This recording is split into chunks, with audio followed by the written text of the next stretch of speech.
A Quiet Place Day One is now out, and it stars Lupita Nyong'o and Joseph Quinn as they try to survive the early days, in fact, the first day of the apocalypse when the meteors fall from space and all these creepy space creatures who can prey on people just by hearing things. They devastate New York, and we have an apocalypse on our hands. Can they survive? Going into this movie, I really thought that it would focus mostly on the action, the horror, the terror of these creatures. It's a really interesting concept. I thought that would be the main focus, but it's actually not. That's kind of on the backseat. That stuff still is in the movie. There are jump scares, there are tense moments, there are some pretty cool sequences in that regard. But most of it is actually just two characters getting to know each other, and you gradually learn about their past. You gradually learn about their current life situation before the apocalypse happened. You learn about their desires and motivations, and you get to learn about them as characters.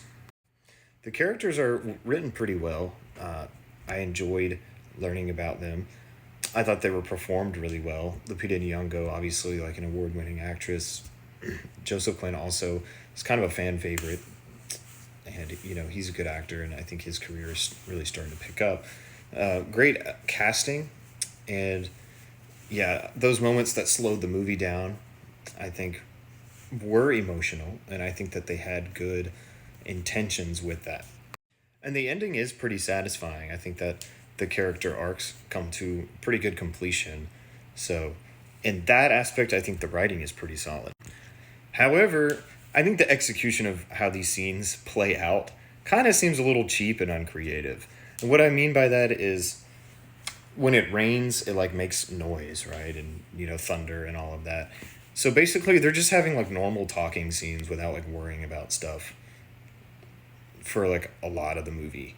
And it just kind of seems like a little lazy. Like, I don't know. I think it's really difficult to create characters in this world because of the nature of the apocalypse. But I still feel like it's a little cheap. They're just kind of like, oh, it's raining because we need the characters to talk, so let's just have it rain. I don't know. I don't know if you guys agree with that, but that's kind of what I thought. The scary sequences in the movie, honestly, were not that scary.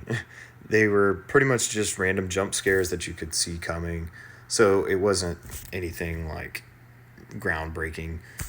You could definitely tell they put that emotion at the forefront rather than having this just be like a tense thrill ride for most of the movie. I could see why fans of the genre or this franchise probably would be a little disappointed in the movie. I personally didn't think it was that bad, though. I think it's worth watching if you have already seen all the other movies that have come out the last few weeks.